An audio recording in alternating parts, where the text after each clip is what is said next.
Iain Dale has outlined the paradox facing Scottish voters regarding both independence and Brexit.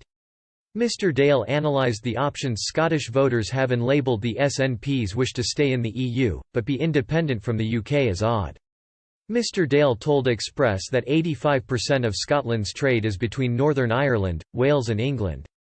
Mr Dale said, "I think if you are somebody who voted to leave the EU, naturally you should respect the rights of the people of Scotland in some ways.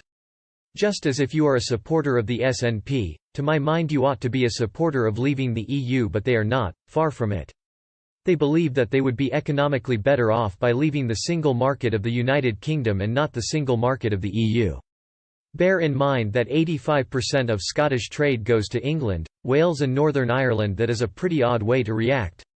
He continued, "I am a quarter Scottish. If I lived in Scotland I would be temperamentally well disposed towards independence because I do believe in nation-states. Scotland is a nation, it is part of the United Kingdom at the moment.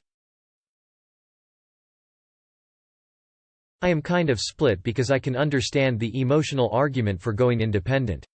Earlier this week, political scientist Professor John Curtis revealed there has been a shift in support towards Scottish independence from both pro-EU and Brexit supporters in Scotland. The politics expert told Times Radio the coronavirus pandemic may have led to a rise in support for Scottish independence. Professor Curtis said, "The polls this year are saying that both groups have become a bit more pro-yes, although Remain voters are still much more likely to be in favour of yes than Leave voters.